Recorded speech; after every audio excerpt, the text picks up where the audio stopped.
केॾां विया कुत्ता? कंहिं त ज़रूरु कुतनि खे ॾिठो हूंदो, ॿुधायो न।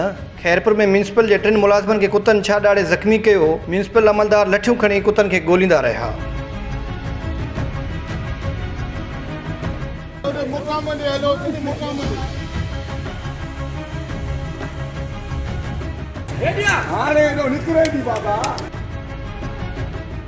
थियो ईअं जो खैरपुर जी अदालत म्यूनिसिपल जे 3 मुलाज़िमनि खे कुते ॾाणण ते ड्रग इंस्पेक्टर ऐं चीफ म्यूनिसिपल ऑफिसर ख़िलाफ़ केस दाख़िल करण जो हुकुम ॾिनो। बस अदालत जे हुकुम जी देरि हुई, म्यूनिसिपल अमलदार कुतनि खे मारण लाइ लठियूं खणी अदालत पहुची विया।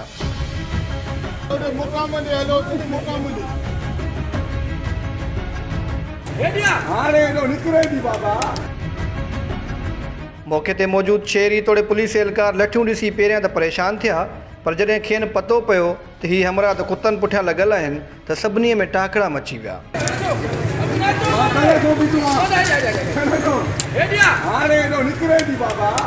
पुलिस जो चवणु आहे त अदालती हुकुम तहत ड्रग इंस्पेक्टर ऐं म्यूनिसिपल ऑफिसर ख़िलाफ़ केस दाख़िल कयो वेंदो। सिंध में रोज़ानो 30 खां 40 मिस्किन ॿारनि खे कुता ॾाढे ज़ख़्मी करे छॾींदा आहिनि, पर म्यूनिसिपल इंतिज़ामिया जे कन ते जूं बि नाहे सुरंदी।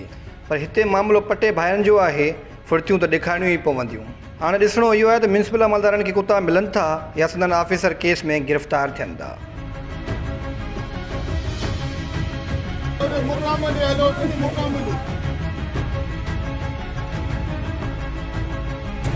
हाणे निकिरे थी बाबा।